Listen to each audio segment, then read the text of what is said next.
মাহবুবের নিতু লেখিকা ত্রিধারণিকা পর্ব 24। মাহবুব নিতুকে ফোন করলো সন্ধ্যার পর। হ্যালো। নিতু বেশ অনেকক্ষণ চুপ করে রইল। মাহবুব নিজেও বেশ অনেকক্ষণ কথা বলতে পারল না। কথা বলতে এত দ্বিধা কেন জড়িয়ে আসছে জিভে? বিয়ে তো এখনো হয়ে যায়নি। মাহবুব অনেক কষ্টে ডাকলো, নিতু। আমার কিছু শর্ত আছে মাহবুব ভাই। মাহবুবের মেজাজ খারাপ হয়ে গেল। কাল বাদে পরশু বিয়ে, অথচ নিতুটার কথা বলার ধরন দেখো, যেন সে ব্যাংকের ম্যানেজার। মাহবুবের ইচ্ছে করলো ফোনের মধ্যেই নিতুকে দুটো চড় দেয়। শর্ত আছে মানে? তোর কাছ থেকে কি আমি লোন চেয়েছি যে শর্তের কথা শোনাচ্ছিস? আমি কোনো শর্ত ফর্ত মানব না নিতু। তুই আমাকে শর্ত দেওয়ার কেউ নস। নিতু ঠান্ডা স্বরে বলল, শর্তগুলো আমি কি কাগজে লিখে দেব না মুখে বলবো? তোর শর্ত আমি মানবো কেন? কেন মানবো? এদেশের একজন ফ্লাইট লেফটেন্যান্টকে তুই শর্ত দেখাস কেন রে? আমি তোর কিসের ধারধারি বল? নিতু মাহবুবের কথাই একটু তোয়াক্কা করলো না। এখন থেকেই মানতে হবে না। ঠিক যে মুহূর্তে বিয়ে কার্যকর হবে, ঠিক সেই মুহূর্ত থেকেই শর্তগুলোও কার্যকর হবে। শর্ত নাম্বার 1, আমাকে তুই করে বলা যাবে না। 2, কখনোই আমার। মাহবুব নিতুকে থামিয়ে দিল। তুই লিখেই দিয়ে দে। আমার তো অত ফাঁকা মাথা নয় যে সারাদিন তো শর্ত মাথায় নিয়ে ঘুরবো। এছাড়া আমাকে অনেক গুরুত্বপূর্ণ কথা মাথায় করে ঘুরতে হয়। একদম মাথায় নিয়ে ঘুরতে হবে না মাহবুব ভাই। আমি আপনাকে কাগজে লিখেই দিয়ে দিব। আপনি এখন কোথায়? বাড়িতে? এখনো আসিনি, আগের দিন আসবো। ঠিক আছে, আমি তখনই পাঠাবো। নিতু ফোন রেখে দিল। মাহবুবের ইচ্ছে করলো বাড়ি এসে নিতুর কানটা মলে দিয়ে যায়। আরে আমাদের বিয়ে হতে যাচ্ছে, সেখানে তুই কিনা দুটো ভালো করে কথা না বলে শর্ত শোনাস? মাহবুব আবার ফোন করলো নিতুকে। হ্যালো নিতু, আমারও শর্ত আছে। বলুন। মাহবুব আমতা আমতা করতে লাগলো। তুই তুই বলুন। প্রথমটা হলো, তুই কখনো আগে ফোন রাখতে পারবি না। দ্বিতীয়টা হলো, আমার যখন ইচ্ছে করবে তখনই রাত হবে। কি হবে? মাহবুব চুপসে গেল। নিতু কি পয়েন্টটা ধরে ফেলেছে? শর্ত ডিনাই করে যদি? মাহবুব কথাটা চাপা দেওয়ার চেষ্টা করলো। আমি তো তোর শর্তের মধ্যে প্রশ্ন করিনি, তুই করছিস কেন? নিজের বেলা হলে গন্ডাই পাস, আর আমার বেলায় হলে গন্ডাই 3। কেন রে এত অবিচার তোর? স্বয়ং রাজা কিং সিং হুয়াংগু করেননি? চীনের প্রাচীর নির্মাণের সময় তিনি নিতু বিরক্ত স্বরে বলল, ইতিহাস বন্ধ করুন, আপনার এরপরের শর্ত বলুন। 3 নাম্বার শর্ত হলো, আমার যখন ইচ্ছে তখনই আমি শর্ত রাখতে পারি, কোনো প্রশ্ন করা যাবে না। স্টেন্স, এটা কি ধরনের শর্ত হলো? আমি তো তোকে বলিনি এটা কি ধরনের শর্ত, তাহলে তুই বলছিস কেন? সব সময় তোর প্রশ্নের ডগায় আমাকে বসিয়ে রাখবি? তা তো আমি হতে দিতে পারবো না। এত প্রশ্নের উত্তর দিতে থাকলে আমার নিজের কথা বলবো কখন? আপনার আর কোনো কথা আছে? মাহবুব বলতে চাইলো, আমার তোর সঙ্গে লক্ষ কোটি কথা আছে নিতু। আমার জীবনের সব কথা তো শুধু তোর সঙ্গেই। কথার তো কিছুই বলা হয়নি তোকে। জানিস, পূর্ণিমার চাঁদ আমি যতবার তাকিয়ে ভরা পুকুরে দেখেছি, ওতে আর কিচ্ছু ছিল না। আমি শুধু তোর মুখ দেখেছি, তোর মুখ। ঘন কালো অন্ধকারে চলতে গিয়ে আমি যতবার থেমে গেছি, ঠিক ততবার আমি তোর মুখ কল্পনা করে এগিয়ে গেছি। তোর মুখটা আলো হয়েছিল আমার সামনে। কল্পনায় আমাদের অনেক ছেলে মেয়ে, এরা সবাই আমার দলে, আর তুই আমাদের দলের একমাত্র বিরোধী, যে বিরোধী কখনো জিততে চায় না, কখনো না। হ্যালো, আপনার কি আর কিছু বলার আছে? অবশ্যই বলার আছে। তাহলে বলছেন না কেন? 4 নাম্বার শর্ত, তুই আমাকে না বলবি না। কি বলবো না? কখনোই না বলবি না। নিতু ফোন রেখে দিল। মাহবুব সঙ্গে সঙ্গে মেসেজ পাঠালো, আমার প্রথম শর্ত তুই ভঙ্গ করেছিস। বিয়ের আগে বলে ক্ষমা করে দিলাম, যা। সকাল থেকেই মাহবুবের মেজাজ খারাপ লাগছে। বাড়ি ভর্তিই গিজগিজ করছে লোকে, অথচ কাজ করবার কোনো লোক নেই। বিয়ের গাড়ি থেকে মিষ্টির বক্স, সব ব্যাপারেই তাকে খোঁজ করতে হচ্ছে। এতগুলো লোক কি করছে? ফুর্তি করছে? সে বিয়ে করছে, তার আজ প্রিভেসি দরকার, বিশ্রাম দরকার, অথচ বিশ্রামের কোনো উপায় নেই। গায়ে হলুদের মতো বিশেষ একটা অনুষ্ঠানে নিতুকে একটু দেখতে যাওয়া দরকার, সেই খেয়াল কারণ নেই। সবাই ইচ্ছে মতো নিজেদের নিয়ে ব্যস্ত। ইতিশা দরজায় উকি দিতেই মাহবুব ধমকালো, খবরদার ঘরে আসবি না। নোরার জন্য তো হলুদ শাড়ি পাওয়া যায়নি ভাইয়া, কি করি বলতো? রাকিব পুরো মার্কেট তন্ন তন্ন করে ফেলেছে, এখন যাচ্ছে মৌচাক মার্কেটে। নোরা হলুদ শাড়ি পরবে কেন? নোরার বিয়ে? এভাবে বলছিস কেন? বেচারির একমাত্র মামার বিয়ে। রাকিব বলেছে নোরার হলুদ শাড়ি না পেলে সেও পাঞ্জাবি পরবে না। মাহবুবের ইচ্ছে করলো উঠে গিয়ে ইতিশাকে দুটো চড় লাগায়। তার নিজের গায়ে হলুদ, অথচ তার নিজেরই হলুদ পাঞ্জাবি কেনা হয়নি। না পরলে না পরবে, সামনে থেকে যা। সকাল থেকে 5 বার বলেছিস হলুদ শাড়ি হলুদ শাড়ি। ও মা, গায়ে হলুদে হলুদ শাড়ি লাগবে না? শাড়ি ছাড়া হলুদে বসবো কি করে? ইথি, এক কাজ কর, তোরা বরং অল ফ্যামিলি একটা হলুদ শাড়ি কেটে পিস করে বস্তা বানিয়ে ঢুকে পড়।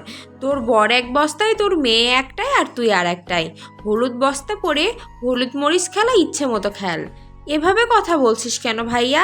তোর কি, তোর আর নিতুর তো সব ঠিক হয়ে আছে। তোর শ্বশুরবাড়ি থেকে পাঞ্জাবি পাঠিয়েছে 5টা, তবে রাকিব বলেছে তোকে নাকি হলুদ পাঞ্জাবিতে মানাবে না, কালো পাঞ্জিতে ব্লাশ করবি বেশি।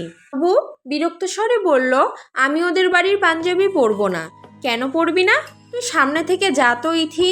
ইথিসা সামনে থেকে গেল ঠিকই, এরপর আবার ফিরে এলো এক গাদা শপিং ব্যাগ নিয়ে। তোর শ্বশুরবাড়ি থেকে এসেছে, ওরা বিয়ের শেরওয়ানিও পাঠিয়েছে 2 সেট। আমি তো বলছি বিয়ের দিন তুই এই মেরুনটা পরবি। নিতুকে আমরা যে শাড়ি দিয়েছি ওটার সঙ্গে খুব ম্যাচ হবে।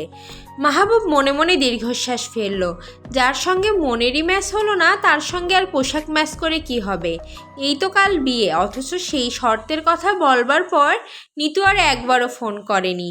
কিসের এত ব্যস্ততা নিতুর? একবারও কি সে জিজ্ঞেস করেছে মাহবুবকে, আপনি ঘুমোতে পারছেন তো, খেয়েছেন তো? বিয়ের দিন ঠিক হওয়ার পর থেকে মাহবুবের চোখে ঘুম নেই। সারা রাত বিছানায় ছটপট করে সে। খেতে বসলে 2 পুরের বেশি গিলতে পারে না। আজ তো সকাল থেকে গাটাও গরম লাগছে। বিয়ের 10 দিনের মাথায় তাকে ট্রেনিংয়ে চলে যেতে হবে। এই যে সময়গুলো চলে যাচ্ছে, এগুলো কি করে পোষাবে নিতু? আহিদা হন্তদন্ত হয়ে ঘরে এলেন। নিতুকে একটা ফোন করতো মাহবুব, সর্বনাশ হয়ে গেছে। বিয়ের শাড়ির সঙ্গে ব্লাউজ পাঠানো হয়নি। ব্লাউজটা রয়ে গেল কিভাবে সেটাই তো বুঝতে পারছি না। এতে সর্বনাশের কি হলো? ব্লাউজটা কাউকে দিয়ে পাঠিয়ে দাও। এজন্য ফোন করতে হবে কেন?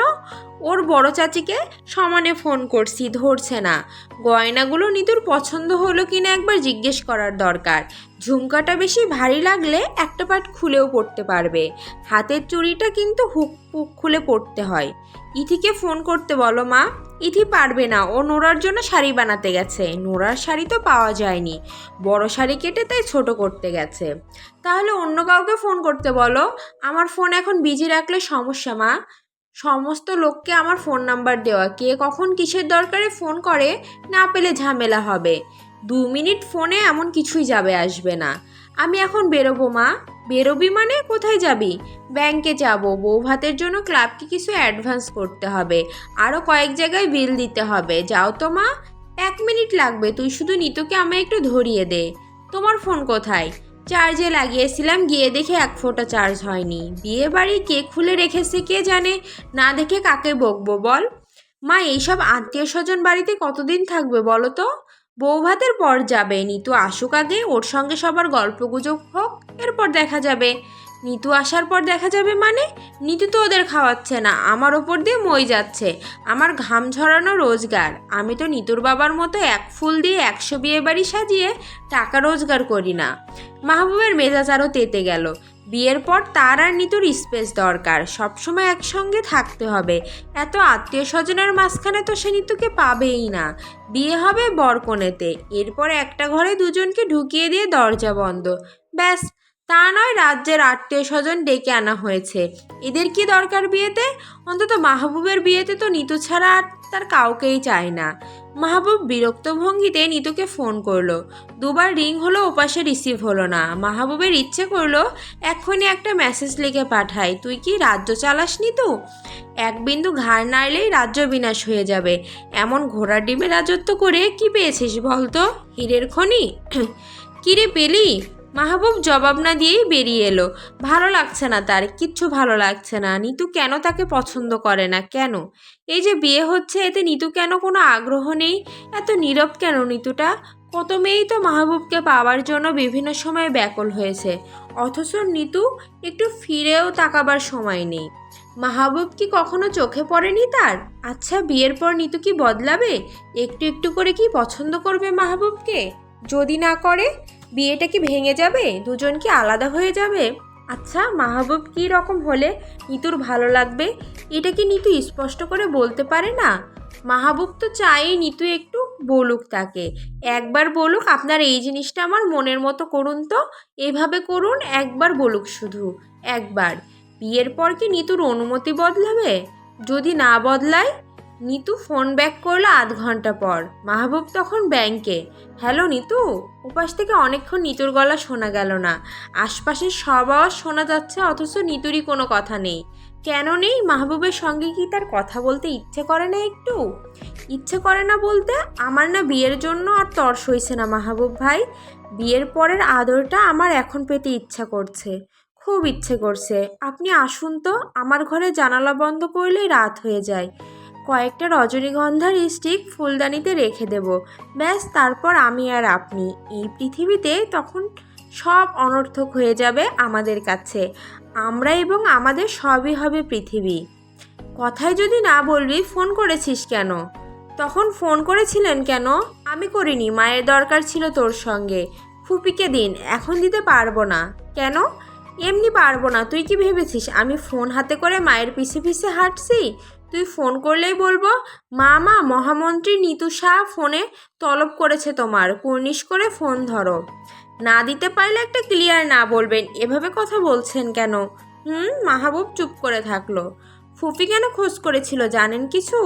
আমি কি করে জানবো? আমি কি মায়ের মনের ভেতরে ঢুকেছি? আজকাল তো দেখি আমার ভীষণ যন্ত্রণা হয়েছে, মানুষকে অন্যের মনের কথাও জেনে দিতে হচ্ছে।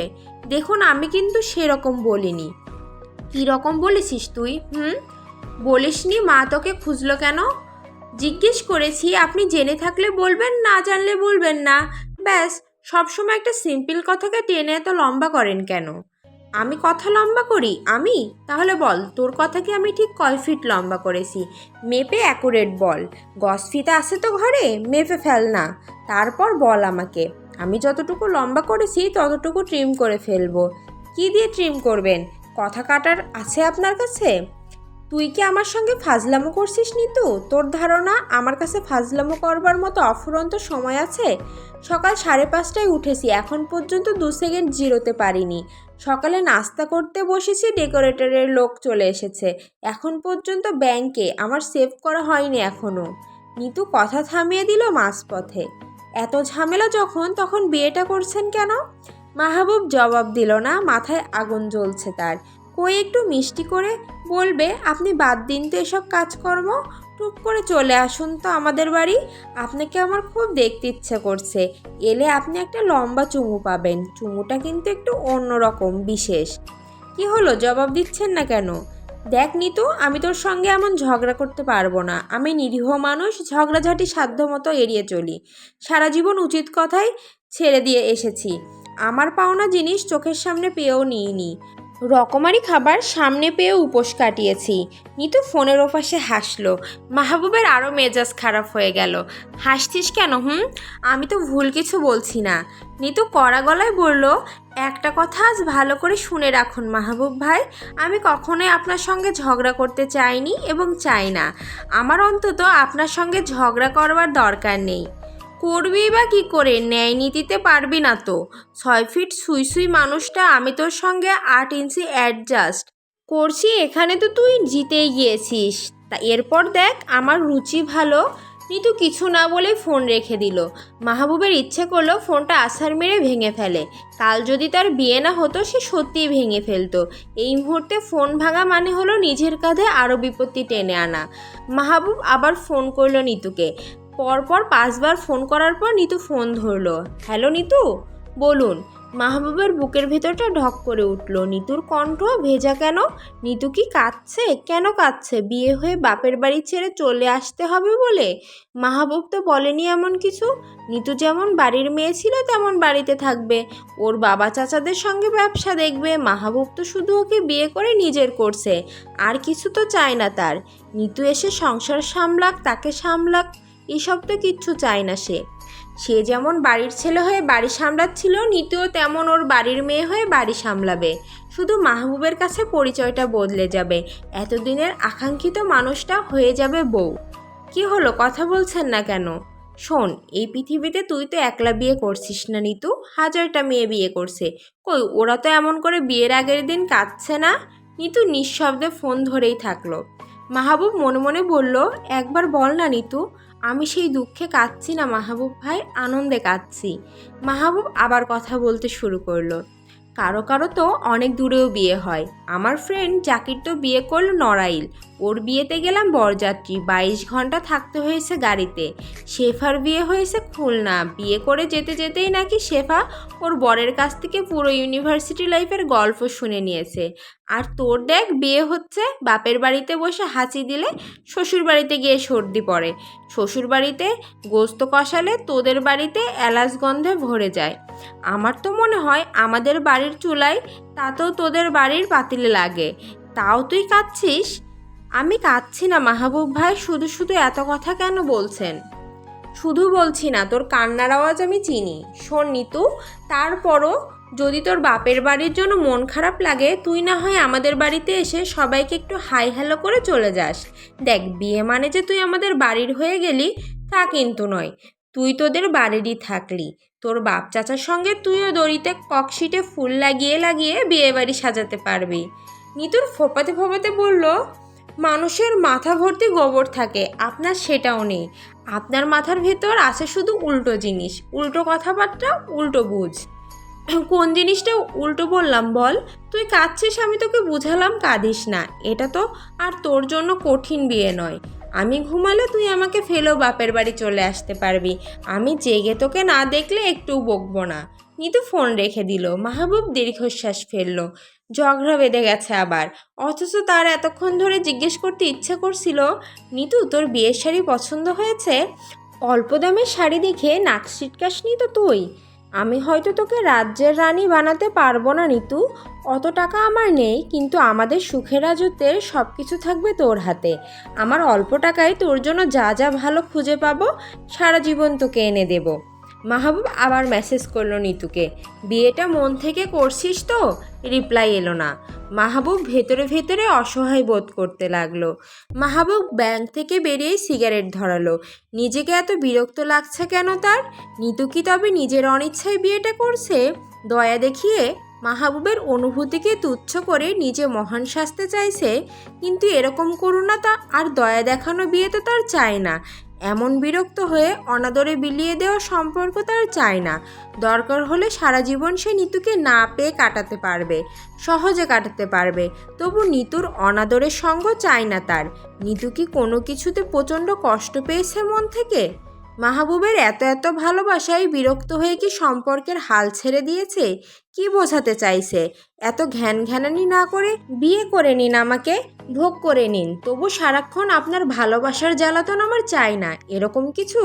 মাহবুবের এত কান্না কেন পাচ্ছে? সে তো কখনোই নিতুর দয়া চায়নি, বিরক্ত হওয়া চায়নি। কোনোদিনই তো নিতু তোকে ভালোবাসি বলে মনোযোগ চায়নি। তাহলে কি মাহবুবের এই জোর করে ভালোবাসাটাই শক্ত নিতুকে ভেঙে গুঁড়িয়ে দিয়েছে? ভালোবাসাকে অস্ত করে সে তো কখনোই নিতুর আত্মসমর্পণ চায়নি, নিতুর শাসন চেয়েছে, বরং নিজের ওপর নিতুর রাজত্ব চেয়েছে। চেয়েছে নিতু তাকে হুকুম করুক, দৌড় করাক, নিজের আনন্দে মাহবুবকে হয়রান করুক। সব অনুভূতিতে নিতুর আধিপত্য চেয়েছে, নিতুর অনুশাসন চেয়েছে। নিতুর বশ্যতা চায়নি, নিতুর মেনে নেওয়া চায়নি, নিতুর অসহায় অনুগত্য চায়নি, বরং নিতুর মনের মতো করে নিজেকে চালাতে চায় সে। চোখের আগুনে, মনের আগুনে নিতু তাকে ঝলসে দিক, আঘাতে ব্যথায় বারবার যন্ত্রণা দিক মাহবুবকে। তবু নিজে না কাঁদুক, স্বস্তিতে থাকুক। নিজের ভালোবাসাকে ধরা পড়িয়ে মাহবুব নিতুর একটু সাহায্য চায় না। প্রত্যাখ্যানের ব্যথায় ভয়ে হয়তো নিজেকে জর্জরিত করতে পারবে, তবু অসহ্য হয়ে নিতুর ওপর দখল চায় না সে, একটুও না। দরকার হলে নিজের সমস্ত অনুভূতিকে অস্বীকার করে থামিয়ে দেবে সে। তবু এই সামান্য ত্যাগ নিতুর কাছ থেকে তার চায় না, এই চাপিয়ে দেওয়া অনুরাগ তার চায় না। এর থেকে অভিমান ভালো, শত লক্ষ গুণ ভালো। এমনিতেও অভিমান সয়ে অভ্যাস আছে তার।